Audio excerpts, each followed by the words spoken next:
గతంలో ఎప్పుడు ఇసుక లారీ యాజమాన్యాల సమస్యలపై పోరాటం చేయని వారు, కనీస సభ్యత్వం లేని వారు ఇప్పుడు కొత్త ప్రభుత్వం వచ్చిన తర్వాత టీజీఎండీసీలోకి వెళ్లి లెటర్ ప్యాడ్లు ఇచ్చి పెత్తనం చేస్తున్నారు. ఇసుక రీచులలో లారీలకు 6 నుండి 7 వేల రూపాయలు అక్రమ వసూళ్లను నివారించాలని యాదాద్రి భువనగిరి జిల్లా చౌటుప్పల్ మండలం శ్రీ ఆందోళన మైసమ్మ దేవాలయం వద్ద ఫంక్షన్ హాల్లో ఆటోనగర్ ఇసుక లారీ యజమానుల సంఘం ఆధ్వర్యంలో ముఖ్య నాయకులతో నూతన కమిటీ ఎన్నికల సమావేశం నిర్వహించడం జరిగిందని ఆటోనగర్ ఇసుక లారీల యాజమాన్యం అధ్యక్షుడు సివిరాజ్ గౌడ్ తెలిపారు. అనంతరం ఆయన మాట్లాడుతూ ఆటోనగర్ ఇసుక లారీ యజమానుల సంఘంలో సుమారు 600 మంది ఇసుక లారీ యజమానులు సభ్యత్వం ఉంది.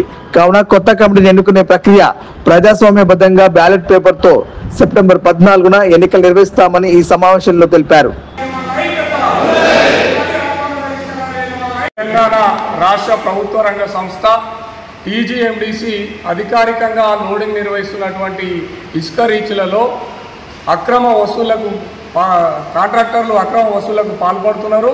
వారికి అండదండగా అధికారులు, అదేవిధంగా కొంతమంది మేము లీడర్లమని చెలామని అవుతూ వాళ్ళకు వాళ్ళే లెటర్ ప్యాడ్లు కొట్టుకొని మేము లీడర్లము, మాది అసోసియేషన్ అని చెప్పేసి వాళ్ళకు లారీ యజమానులు ఉండరు. వాళ్ళ దాంట్లో లారీ యజమానులతోటి సమస్యలను పట్టించుకోరు.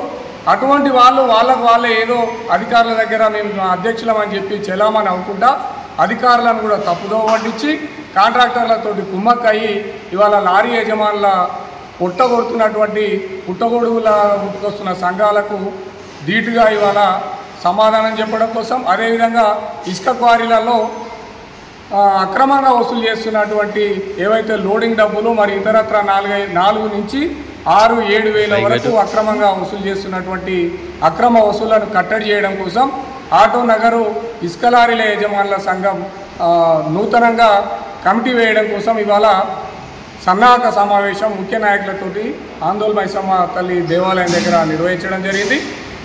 ఈ యొక్క సమావేశంలో మేమందరం ముఖ్య నాయకులందరం కూడా చేసుకున్న తీర్మానాలు ఏమంటే, రానున్న మా సంఘంలో మొత్తం 600 పైచిలకు సభ్యులు ఉన్నారు.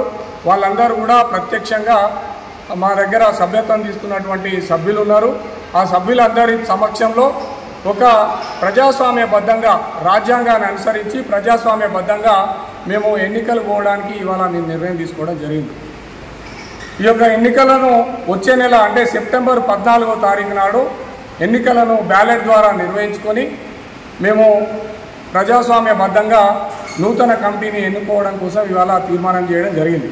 తద్వారా ఎవరైతే కాంట్రాక్టర్లకు అధికారులకు మేమే అధ్యక్షులమని చెలామని అవుతూ లెటర్ ప్యాడ్ కొట్టించుకొని చెలామని అవుతున్నారో వాళ్ళకు కూడా బుద్ధి చెప్పినట్టు అవుతుంది.